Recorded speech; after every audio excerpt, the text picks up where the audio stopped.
Thank you so much. And again, Andrea, thank you so much for that centering. It's exactly what I needed today. It's a Monday. I don't know for you all. So I feel like I've been everywhere. So this is just like a good coming into this moment and being able to breathe in and out. So thank you again for opening us with that. Again, thank you so much for having me here. I'm so excited to share some of the work that we are doing here in Denver and honestly just around the world with Montessori on Wheels, and a little bit of the story behind the work, right? The journey to the birth of Montessori on Wheels and how we were able to take Montessori to the streets and really rethink ways in which we do education with families and what access means, and also equity, and just thinking about how we actively thinking about how we can do better, right? So I'm excited to share that. I do have like 5 slides that I have. I usually don't like to have slides, but then I think like people like to have some sort of a reference. So I do have like 5 slides to show, but then again, most of it is going to really be storytelling. Is you're going to learn very quick tonight that I am from Zimbabwe, and what we do there is just share stories and talk, especially when people gather. That's all we do. And there is some something to be said about storytelling that I think and I hope that tonight we'll be able to tap into that magic and be able to connect and really learn from each other. So I'm excited to really tap into that as well, as it's something that is very central to the work that we do. So if I can share the screen, I'm going to go ahead and start. Are you able to see my screen? Yep. I know there's a way to make it big. If I can.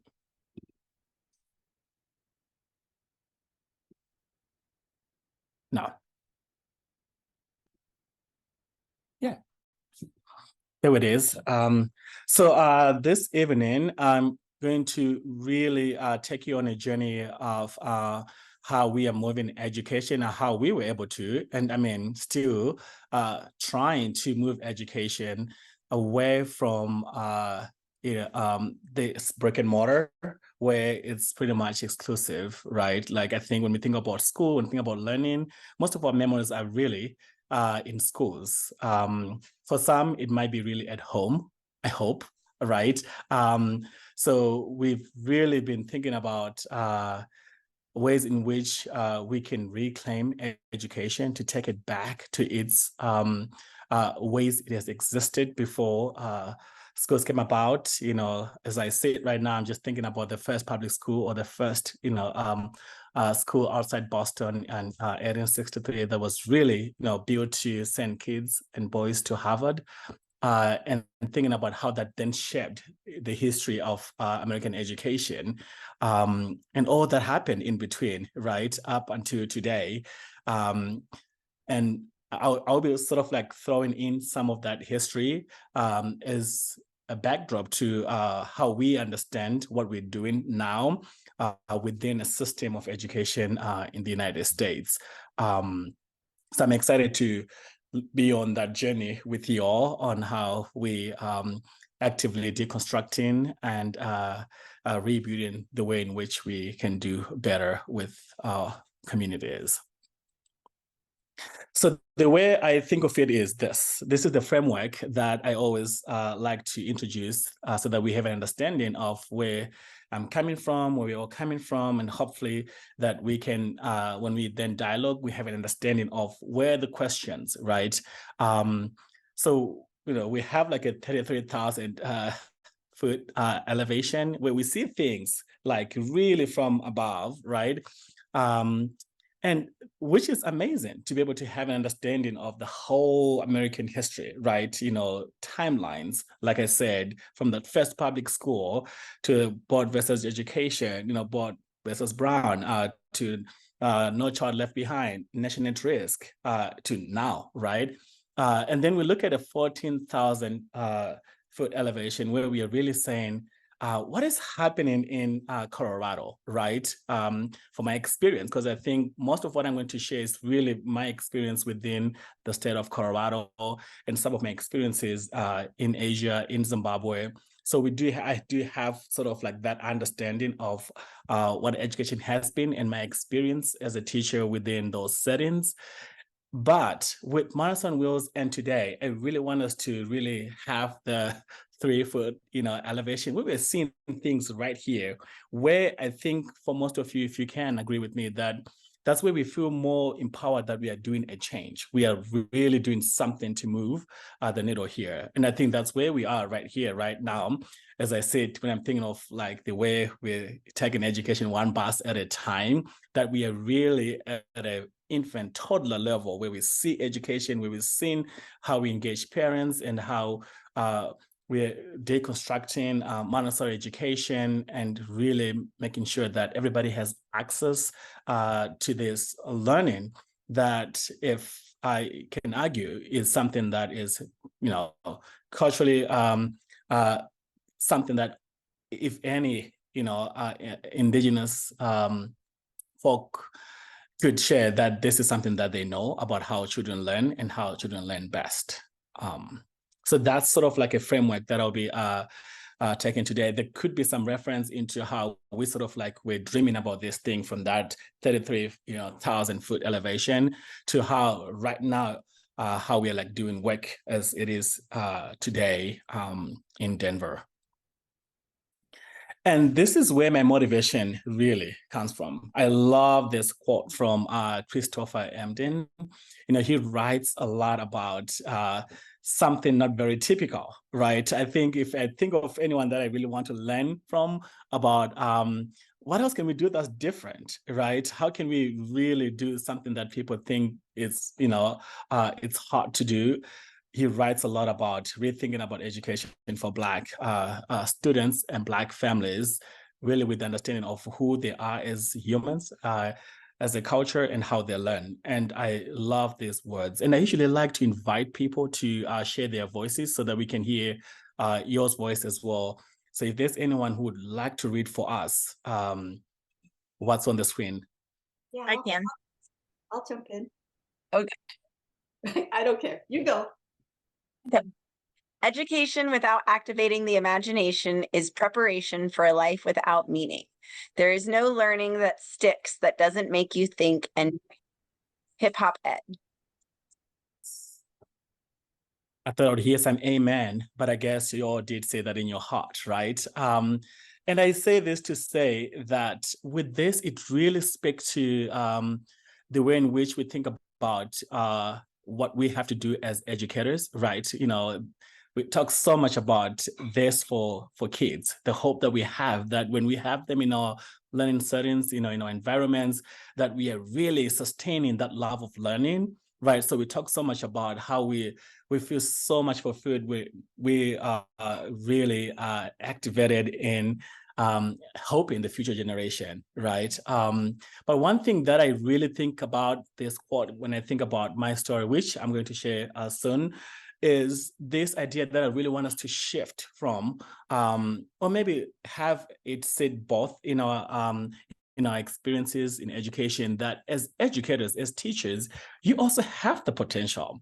My hope is that when you are in Robin's class, that this is also happening for you, right? When you leave that class, that you yourself as well, you think about ways in which you can really think beyond just your own classroom, just that school. Often, many times, we are very not limited, but we think of ourselves as just our classroom, just the 20, 30 kids in front of us. We often don't think about what else we can do to open that up to our communities and to everyone else who's not in that classroom at that particular time. So this for me is exactly what I think I've experienced in my learning and in my going through Montessori training, that not only did it change the way I think about children, how they learn, but also the potential that I have as an educator to bring that education to everyone else, right? So that it is education for all, not just for our young learners. So who am I?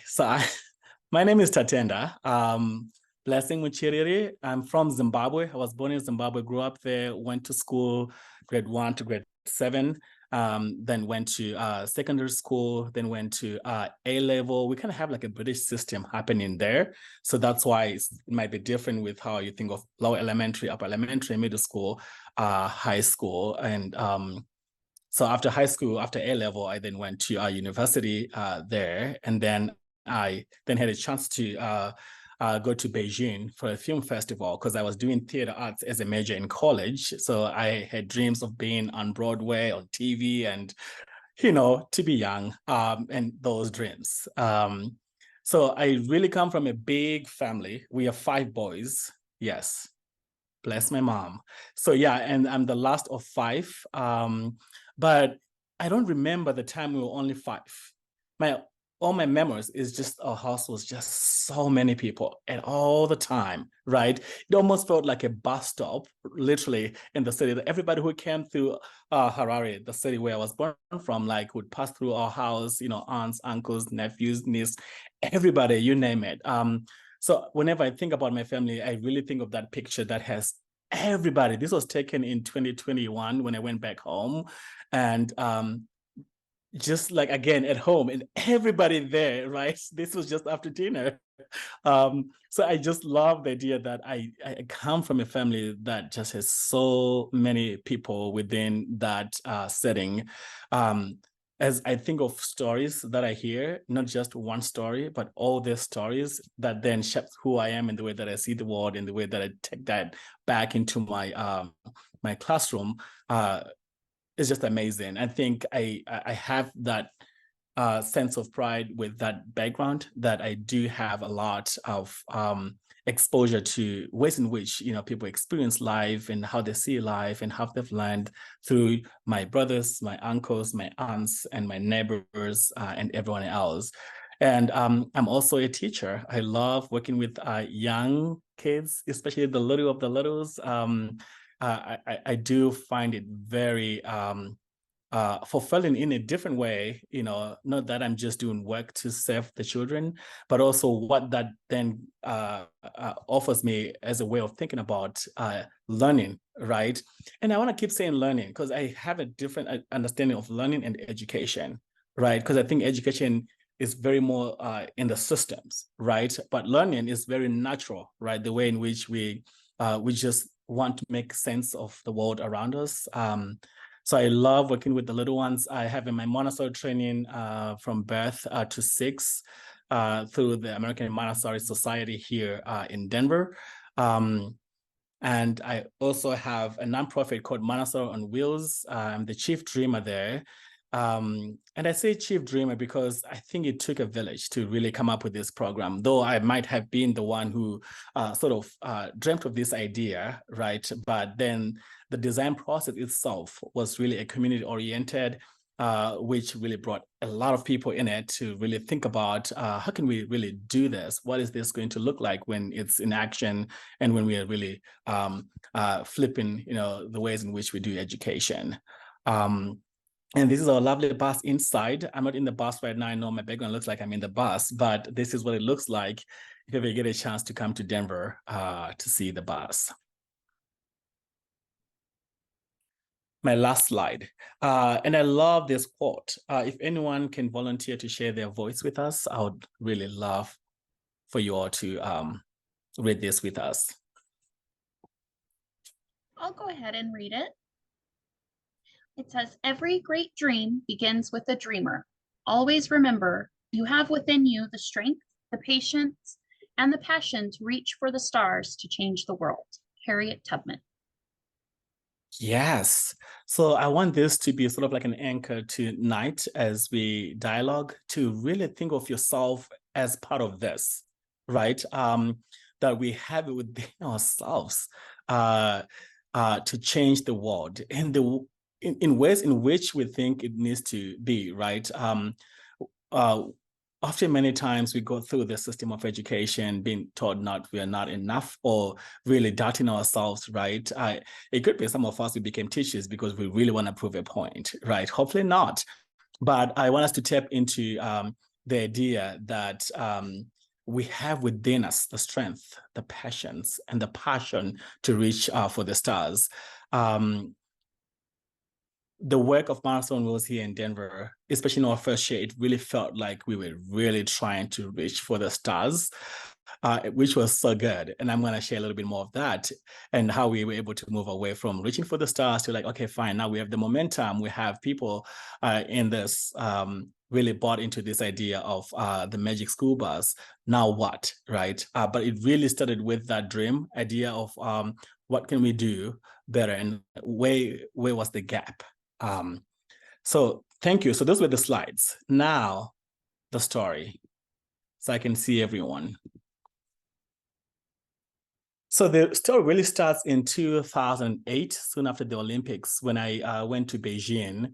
So I was there for a film festival in August. I remember, one gentleman who walked up to me after I presented the documentary that I did for National Geographic Society for young children in Zimbabwe. He walked up to me and said, I really think you should come and see what I'm trying to do here in Beijing with education. And, if you know me, I'm just like so curious. I was like, why not, right? Let me go see what you're doing. So then he invited me over to his Montessori school that he was building at that time. And I remember just being so surprised the moment that I walked into that classroom, how children as little as 3, 4, how they were just like working independently. And the teachers almost felt invisible, like they were just working in the periphery. And so I was just like in shock of like, what is happening here? What type of learning is this? But at the same time, I was also shocked to see something that I'd grown up with in Zimbabwe on the other side of the world, that it was a way of learning, a way of education to educate young children. So that really then just, had all my interest, like, what is this? I want to learn more about this. So that's how I got into Montessori education. It was merely by that visit that I was invited to audit a classroom. And I instantly found that connection of something that I'd grown up with, remember very well back home, going outside, being with my brothers, my friends, my neighbors, and just like learning outside independently, and only going inside to our parents or to the adults to ask for a question or for them to come and help us for, with any conflict resolution or anything outside. But the idea that children can just learn, given all the materials, given all the space to discover and really be, was what got me into Montessori. So I said to myself, I'll stay for 6 months and learn about this. But I remember before that, I had made a phone call to my mom to ask about Montessori education, and she had no idea, which was like very comforting. Like, okay, fine, this is not just new to me. We don't know nothing about Montessori in Zimbabwe. But I remember asking her if I could stay and learn about Montessori, hopefully that I might become a teacher. And she said, sure, go for it. Which years later, whenever I share the story about how I became a teacher, she always said that I always knew that you're going to be a teacher, because growing up, she wanted to be a teacher or a nurse, and she never had the opportunity to do that because she then stayed home to raise 5 children. So one of my brothers went on to be a nurse, and I went on to be a teacher. So she kind of liked to say that we are living, into a dream. So then I stayed for 6 months. But before you know it, I was there for 7 years in Beijing. Then I moved to the US in 2015, where I was working in Boulder. And that's, I think, where it started for me, this idea of questioning what was my role as an educator. I kept thinking about my identity, right? Like, I was given an opportunity to learn Montessori in Beijing. And here I am in another continent, still in front of kids who don't look like me, or who don't even share the same experiences with me. So I wanted it to be something that honors where I come from, and also the people that had allowed me to have the opportunity to learn this amazing, wonderful way of teaching and guiding learning for our young learners. So I started asking those questions, but I had no answer to it. I knew that I wanted to do something. But then the first thing was I had to move from Boulder to Denver, because Boulder is very, very, very white. So there was no chance of seeing anybody who looked like me in those classes that I was teaching in Montessori private schools. So I went to Denver, and somehow I landed in a very affluent neighborhood where, you know, we had all the celebrities' kids at the school, and being the only Black teacher at the school. And this is what had happened. And that also kept happening too, which I didn't realize until around 2019, that I had somehow, within the story of, you know, of America, had enjoyed being, you know, on the newsletters, on the website, like, you know, young male working with the youngest of the young, you know, a teacher from Africa, you know, because there was an excitement, right, to see somebody like me working with, you know, toddlers or infants or early childhood kids. And I sort of felt like, oh my gosh, I have arrived. Like, this is it. I am living the American dream, right? There was just so much excitement with that. But in 2018, I started asking myself, like, I can't just be me, right? There should be other educators like me who look like me, but why are they not in their schools, right? So I started asking myself those questions, and it really made me think about how I had just like bought into this narrative of being the lucky one or the fortunate one to be in these spaces and enjoying this sort of like celebration of, you know, like of self. Like, you know, we have a teacher from Africa, we have a male teacher working with young kids, you know, positive role model to kids with no dads and all this, you know the stories. So that started happening, and I started like reaching out to more of my friends that I've gone to school with to just like ask, like, what else can I do? And I said, okay, fine, I need to maybe be in public schools. So then I was hired to open the first Montessori school in the Denver Public School Northwest District, where they had an elementary school. So they wanted me to open a classroom within an existing school that was Montessori. So the system here is a choice system. Parents can choice in. So they want to give more opportunities for our parents to choice into that. So I was hired to do that during COVID. So I went and I taught there for a year. But prior to teaching, this is what I had done, which sort of led into Montessori on Wheels. So I'm getting there to Montessori on Wheels. I asked the principal if I could, you know, do some empathy interviews, like talk to the parents around the school in the neighborhood, and try to bring them to some Montessori exposure sessions where they get to understand Montessori, see the materials, and he was all about it. He was like, yeah, sure, let's do that. So that summer before the fall, I held some sessions over the weekend where parents came and they got to learn about Montessori education. And they invited me over to come to their houses to do some empathy interviews where I asked them about their experiences with education, with learning, and also any knowledge about Montessori education. And it was very fascinating to just get so much interest, you know, for parents who really wanted to learn about it. So I was so excited. I'm like, yes, this is it. It's happening. I get to see all these parents that look like me. And then school opened, and in my classroom, we had about 16 kids, and 14 kids were white. Only 2 kids were Black. I was like, that can't be. We did everything well. Where are they? They didn't choice in why. So I started talking to the only 2 that I had, and the others who were at the school who had not choiced into that program. And one thing that they told me that became very clear was that they had enjoyed this idea of me coming to them to tell them about Montessori and really getting to start to understand what it is. So then something clicked to me. I'm like, uh-oh, maybe that's where it is. They're going to them, right? So that we do education with them, not to them. So I said, okay, maybe this is where it is. We need to move Montessori education. We need to move it right outside our schools, outside our classroom, because so many people are into coming up with great micro schools or school systems, and we expect parents to choice in or to pay to come to that school. And we know that most of these parents really, they cannot choose what they're not exposed to, right? They need to get that exposure first. And when they know what it is, then they can choose it for their kids. So I wanted to fill in that gap. I was like, okay, nobody's doing outreach. You know, if it is, it's just like very limited, and then that's it. Nobody's like really staying within the communities, educating them on, also like exposing them to Montessori education and partnering with them. So that's where the idea came from, and I stayed with it throughout the school year. And then I was fortunate to do some fellowships around here in Denver that really helped me think about a design process around building a program, an outreach program. So after the first year, I went back to my principal. I'm like, with your blessings, I really need to stop teaching and just go and be in the community and do this work. And again, he was very, very supportive. I think it was so much aligned with the way in which he thought about how can we partner with Black and Brown communities so that they really understand what's happening in schools and also be more active in their local schools. So then we're fortunate enough to do more empathy interviews and go back into the community and talk to parents. And as I was doing this other fellowship around here in Denver, so somebody came to me and said, I think you need a bus, because there can't be a Mouse on Wheels without a bus.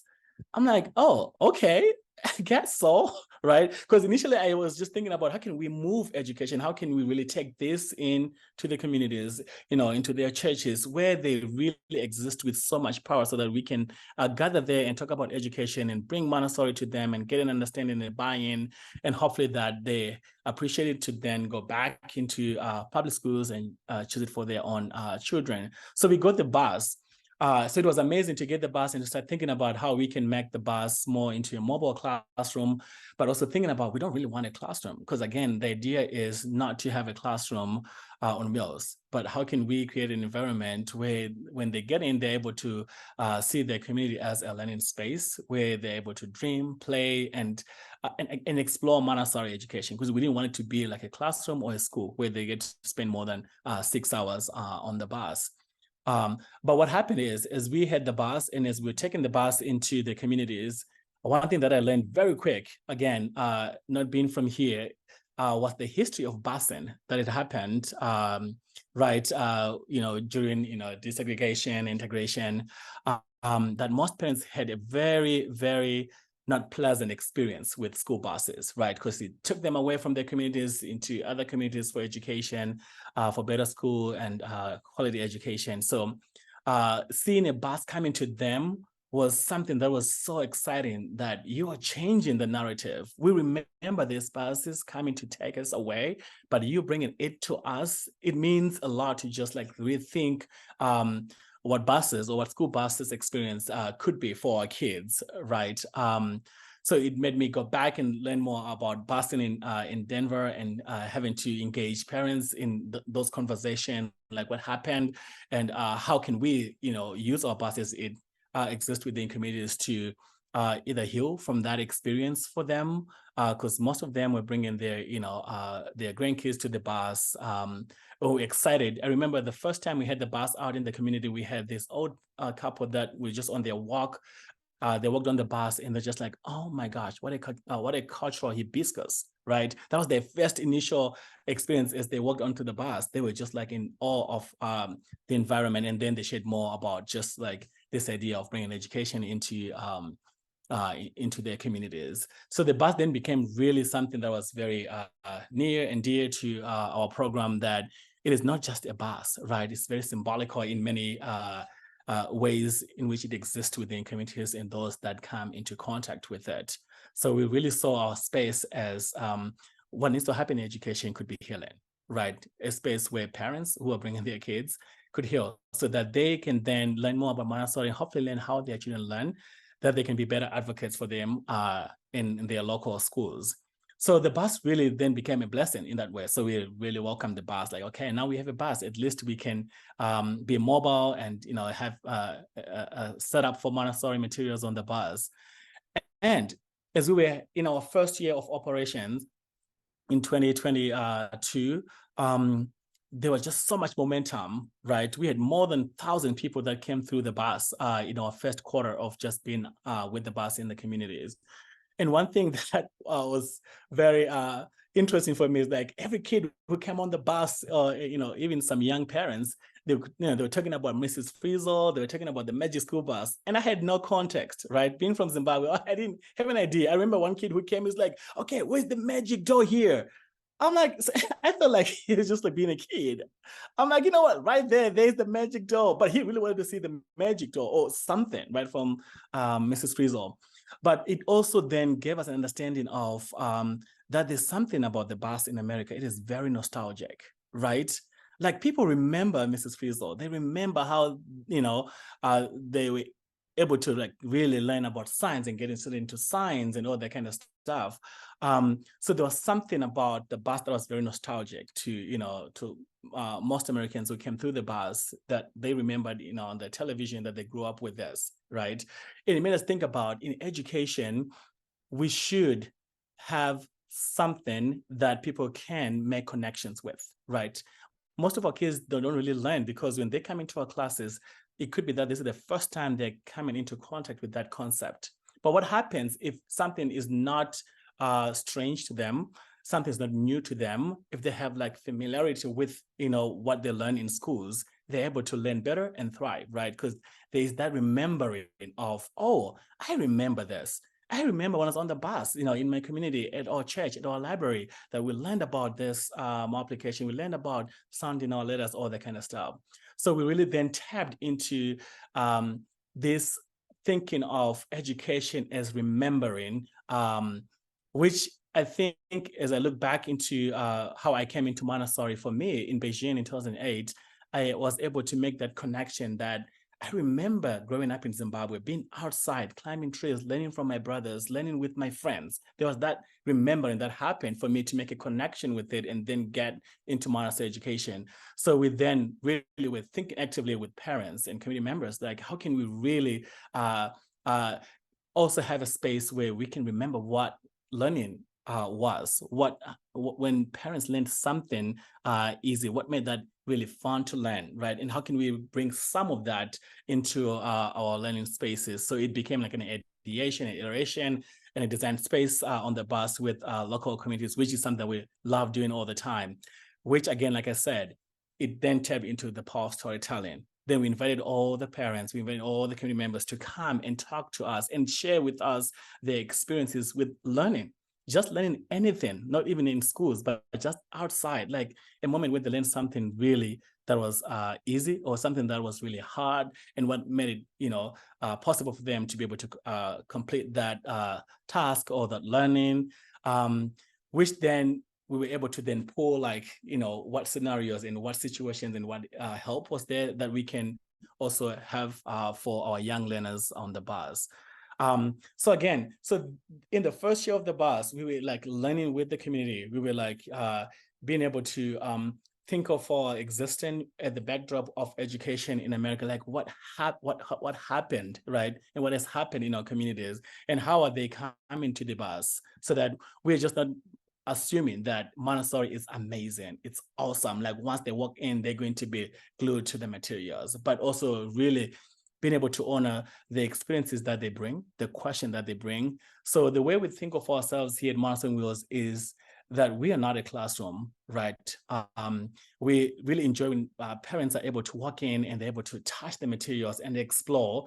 As I think about what it might have looked like for Maria Montessori, right? When she was observing kids really learning with materials in their hands, like we are having the same experience with parents who are walking in for the first time and being able to touch the materials. Because when we did our empathy interviews, most of what we heard from our parents was that, yeah, I know Montessori education. There's a school over there. Don't they have those fancy materials? Right? So there was this exotic thing about Montessori. And yet when they walk on the bus and they're able to like touch the materials, they're able to think about what else do we do at home that really, is aligned to the Pink Tower, that makes our kids learn, variation in size, right? So within that iteration and ideation with parents, we're able to think about what if we deconstruct the Montessori materials, when we really dissect what the materials are and extract the elements, like what is it in the Pink Tower that attracts the kid to come and learn about size? What is it that's in the golden bead that makes counting? What is it that's in our sandpaper letters that really helps with sounding the letters, with preparation for writing and all that? And to then help them make those connections with what is it that you have at home or in your practice with your child that you can do at home. Because again, when they feel more empowered that they can do it, they're able to engage more. because their experiences in school was that they would only go to school to either see if their kid was listening to the teacher, if they're behaving in the classroom. But coming on the bus, they were able to see who their child is as a learner, as they themselves too were learning what they were learning. So they had that sensory experience that the kids enjoy in our environments, that they too were going through, and like looking at the bid cabinet, like I said, with one of our community parents who walked in and said, this is a cultural hibiscus, and being able to just like look at it and instantly think about like, is this for counting? And being able to then do skip counting and multiplication.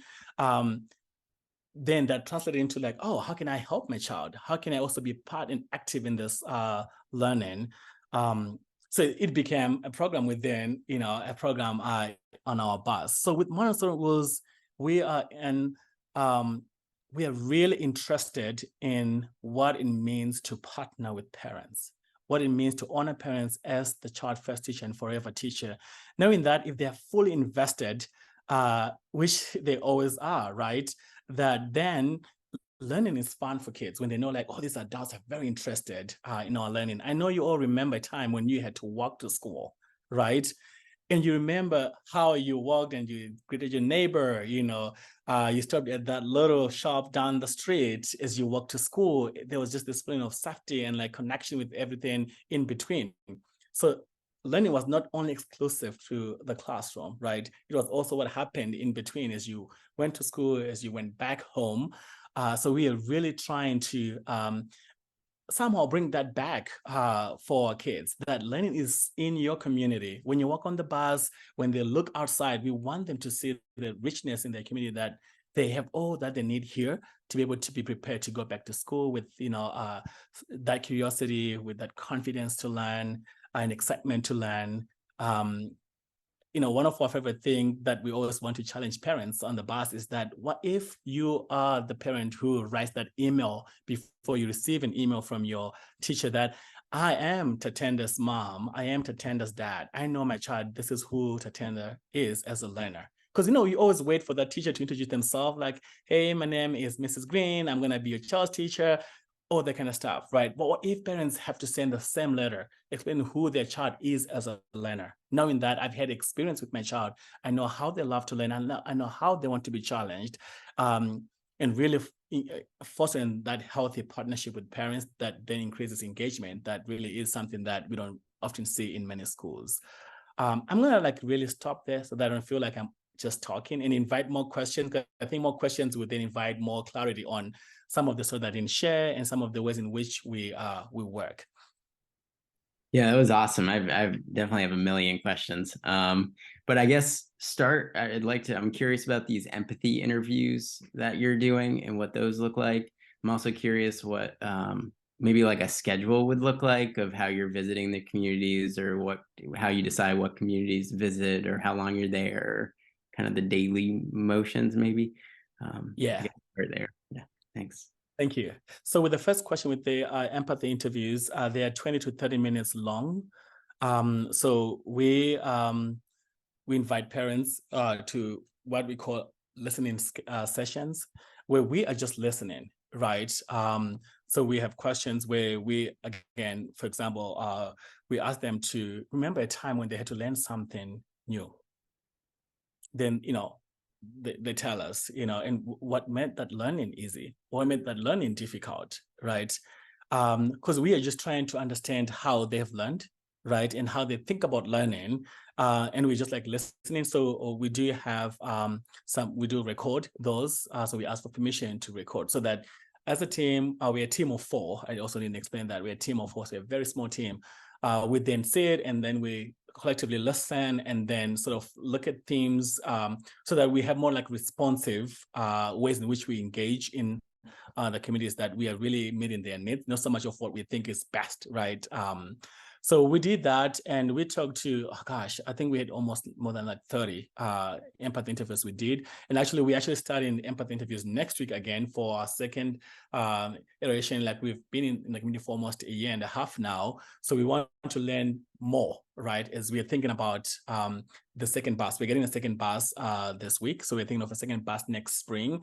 So we want to really learn like what we have learned with the first bus. Is it also working, or can we be more responsive with that?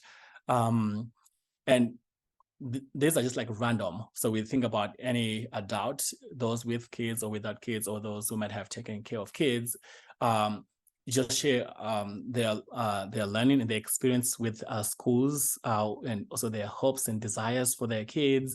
So we get to understand and factor that in when we think about our programs with each visit. So the way we schedule the bus visit. So like I said about the stars. So the first year we were literally just everywhere, right? If you wanted the bus to come in Denver, the bus would come. We didn't like have a schedule because we only want to do exposure visits. So we have within our programs what we call exposure visits. These are unstructured.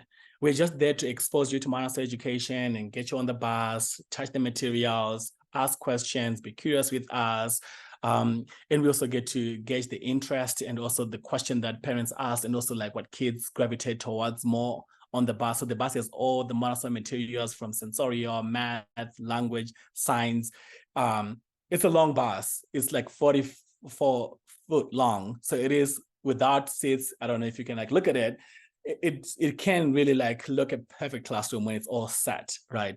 So we did that the first 2 months, and then we were so overwhelmed, right? Because we had to like peel people out of the bus so that others can get on the bus. So we had to find a way in which we can sort of limit who gets access into it so that they can also have quality time on the bus and we can rotate.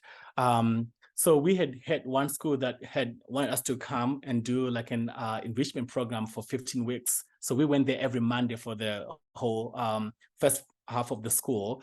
So there we had like continuous learning, right? Because we could see like, kids every Monday.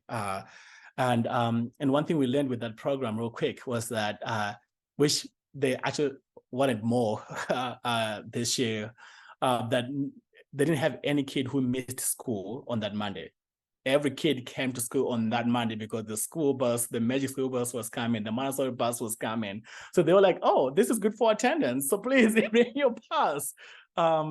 So what we do is a school gets a day, right? So if your school wants to have a Monday, we come on a Monday. If your church wants to come on a Sunday, we come on a Sunday. If your library wants to come on a Tuesday afternoon, we come on Tuesday afternoon. So we have that schedule where we are once at a location for either 6 weeks or 10 weeks. And I can explain why we had 6 weeks initially, because the idea was we do first week of practice. So when the bus comes now for continuous learning, it doesn't have all the materials on the bus. We only have math for that week. Then the next week we have language. For the other week, we have sensorial. The other week we have practical life. Then the other 2 weeks, we bring it all of them so that we can see where kids gravitate towards more, and also the understanding of parents. So then we can know like, oh, are they more into practical life? Have they really understood more of what? Then we end up doing 10 weeks. Then we wanted to do like a repeat, like we do 1 week of this, 1 week of this, then we do another 1 week of that, 1 week of this, then we do 2 more weeks of all of that to sort of gather more data of what they have learned and the impact it had. So that's how sort of the schedule works, that, and honestly, we were, again, so fortunate, again, with this idea of just being, nostalgic and very innovative, that people heard about us and they were just calling us. They were just like sending us emails to schedule us. We didn't have to do more marketing about, outreach. So we also went to the district initially. I didn't say this. So we partnered with the Denver Public School District. So we went to them and we got a vendor number to be able to serve the schools within the district that are 50 to 70% free reduced lunch, where we know mostly BIPOC kids, so we target those schools within the district. So that's our partners with the schools. And the idea of partnering with the schools too is that that's where we can get them, right? We know like most parents do send their kids to public schools. So after school, we can have those kids, we can have the parents at pick up or at drop off.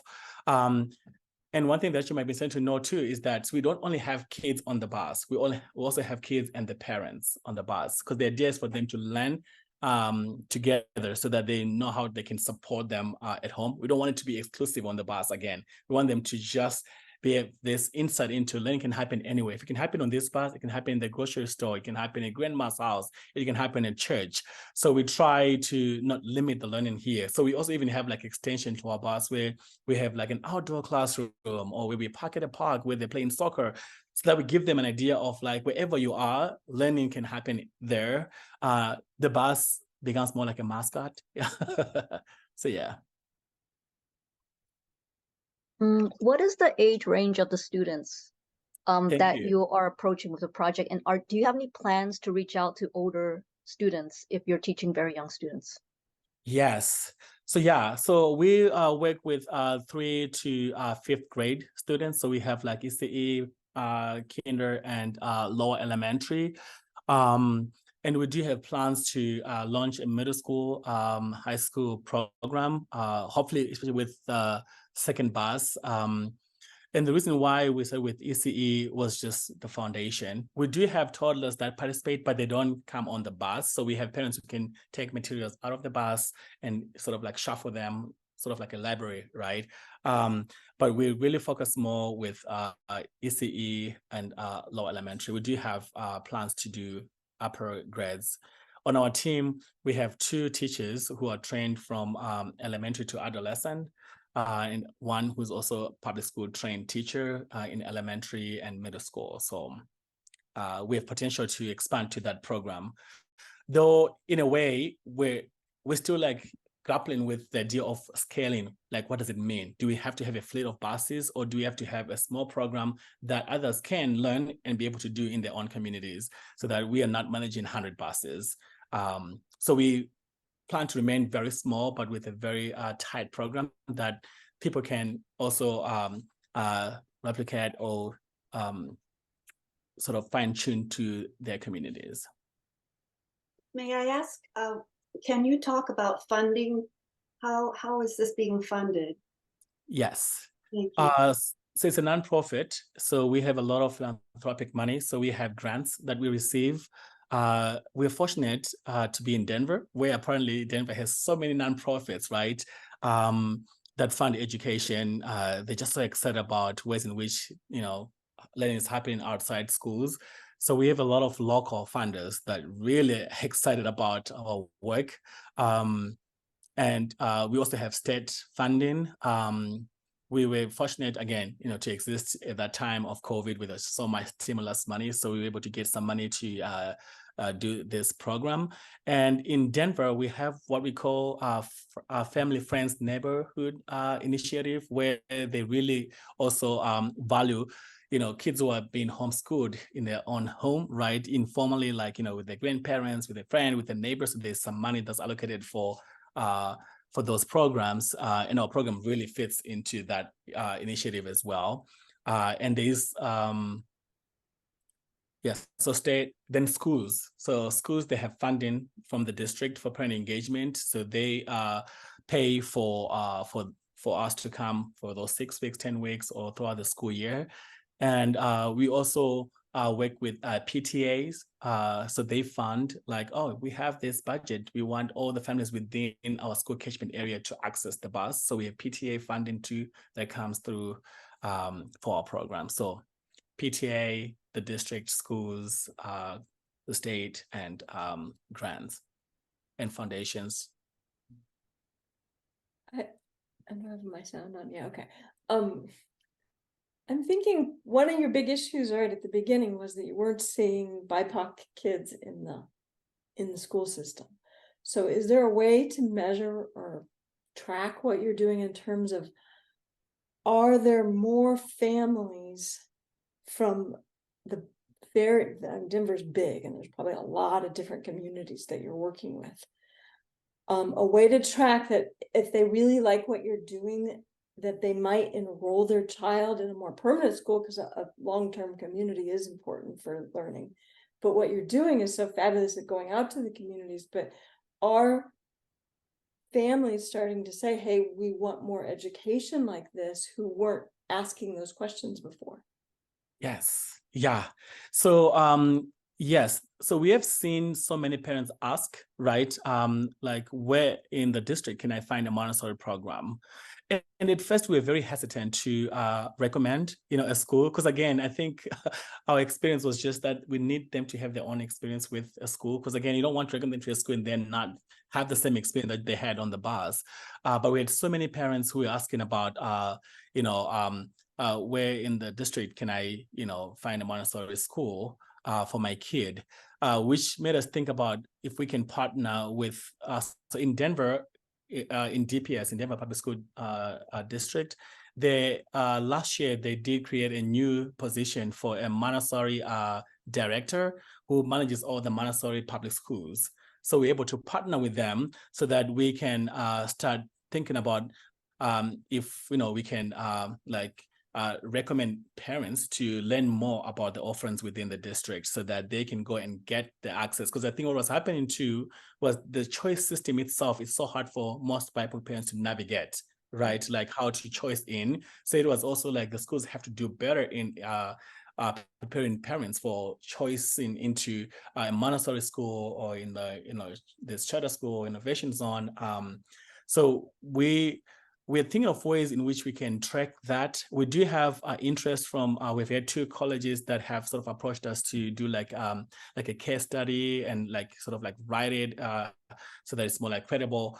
So they will be able to do some development and evaluation for the work that we're doing, which to that, if I can explain a little bit more too, is so this fall we had to pause our school programs because what happened is last year, we worked with a lot of refugee programs that does resettlement and welcomes refugees in Denver.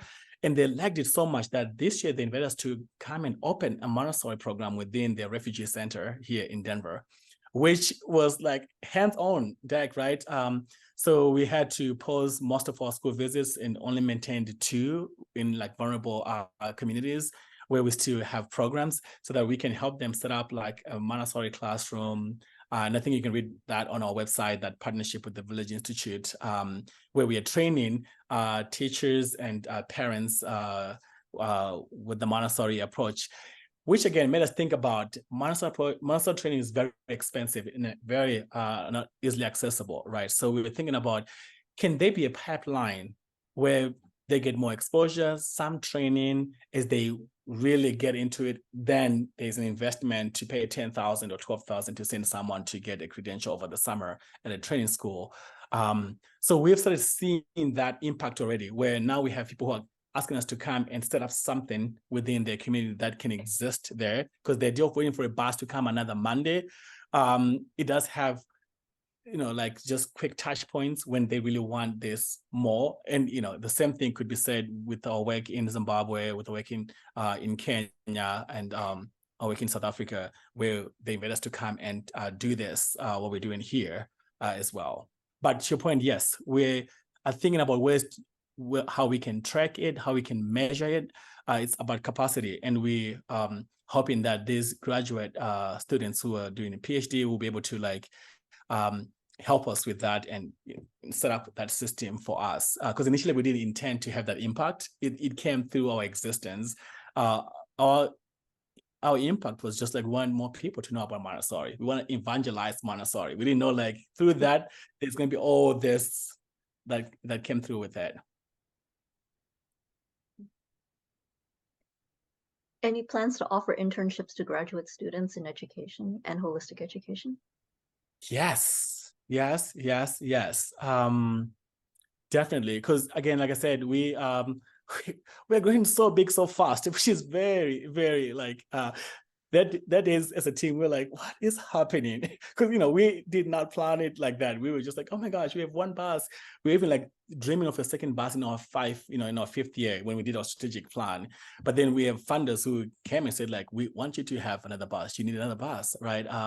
So yeah, we're thinking about growth and what opportunities we can also offer to others. We've had experiences where we have college students who come through summer to have summer programs with our kids.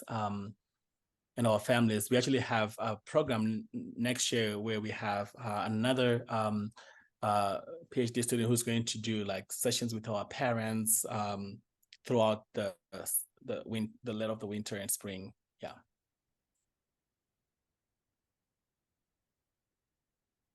You mentioned that getting the families, the parents and children on the bus had a big impact to their interest and kind of gauging what they would be interested in. Is there, other than, a great reputation, is there a way that we can help get families interested in coming into classrooms and public schools? Do you have any tips or tricks or advice? Yes, get a Montessori on Wheels bus in your community, because that's one thing that the schools are now realizing, that they need to do more outreach, right? Yeah, honestly, this is what's happening, that I think they're realizing that if there's something that goes into the communities, and because what's happening is that there's no time during the school day for parents to make contact, right? Because I mean, teachers are already busy. You can't ask them more to do more than parent-teacher education programs or even home visits if they do that in their public schools. So that's why we have so much interest from public schools. They see our work as really, being in that gap where we do more outreach for them, right? So we do like back to school, we do events prior to like teacher education, teacher parent conferences where, we talk to parents about what this is all about, so that they have more information, so that they come prepared, so that they know they too are very active in that process. So I really think that we see in a world where each school has an outreach bus where, it goes into the community, it disseminates information, it gets parents to come in, because kids love buses, honestly, right? And there's something about buses, like I said, it's just so nostalgic. It's just like, it's just being on a train, right? If we could do this on a train, we definitely would do that. So I really think that any program that's an extension to the school that is actively working in the community, like, when we come into a school, when the parents drop off their kids, so that then parents have that time when they're talking. So we capture that time and they are on the bus and they're like talking, as they're like exploring the materials, they're talking to us, right? The time they come in, as they wait for pickup time, we have them. So if schools can think about ways in which they can use that time to get some parents on and in, yeah, definitely. Thank you so much. And I see that our time is coming to a close. Maybe if you have any closing words, Tatenda, before we finish. Well, thank you so much. And again, we are still building this, believe it or not. We love learning. I think that's one of our values at Montessori on Wheels.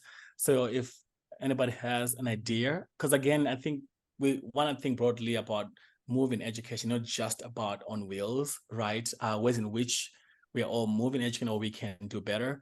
So if you have interest in being part of those design groups or process, we welcome anyone who wants to be a part of that. We usually have a lot of those during the summer, and in January, we try to bring a focus group to talk about education and ways in which we can do better. And hopefully that informs some of what we do, or inspires others to then do what they can do in their own communities. So thank you. Thank you. Thank you very much. Thank you so much. Appreciate you That all was fun. being here.